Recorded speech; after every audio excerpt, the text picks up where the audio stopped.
Now, a report out today says 2 seats in the next general election may be decided by immigrants. It's the first time a record number of people born outside the UK, 4 million, which is about 1 in 10 of the entire electorate in England and Wales, will be able to vote.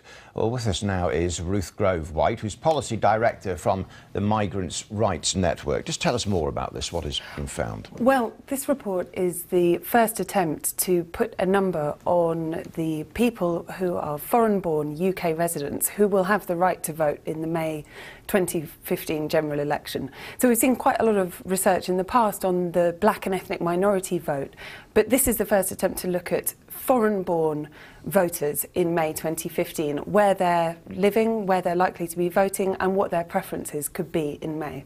And those 2 constituencies specifically which we mention are? The 2 constituencies are East Ham and Brent North, where migrant voters will make up potentially over 50% of the electorate at the next election. Both in London, both very ethnically diverse seats, and both currently held by the Labour Party. But I think there's a message for all 3 of the main political parties here, because there are a number of marginal seats which will be very tightly contested in the next election, where migrant voters will make up a significant proportion of the electorate as well. Again, those are largely in London, but also seats outside London and seats in Birmingham, in Leicester, Slough, so, and seats that are currently held by Conservative, Liberal Democrat and Labour MPs.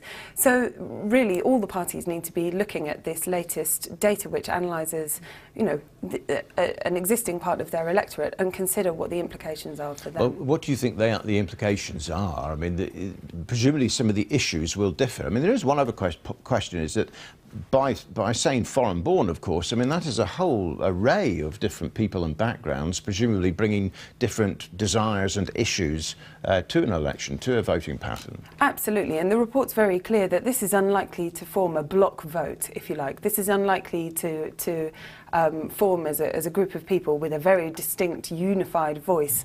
We're talking about everyone from city traders to people who've come as refugees to the UK, although the majority are Commonwealth migrants, and quite a lot is known about that group and their experiences and preferences in the UK. What we do know about migrant voters that is likely to be a unifying factor is their attitudes towards immigration and the debate on immigration. We know that migrants, first-generation migrants in the UK, are much more positive about immigration and its cultural and economic impacts, and that they're also much more likely to be concerned about discrimination, and particularly race discrimination. So really, as we're approaching an election with a very heated debate about immigration, where you know, much of that discussion is quite hostile about immigration and about the impacts in the UK, we think that politicians and pundits need to be very careful, because they're also talking to a significant proportion of the electorate who are themselves migrants and who will be eligible to cast a vote at the next election.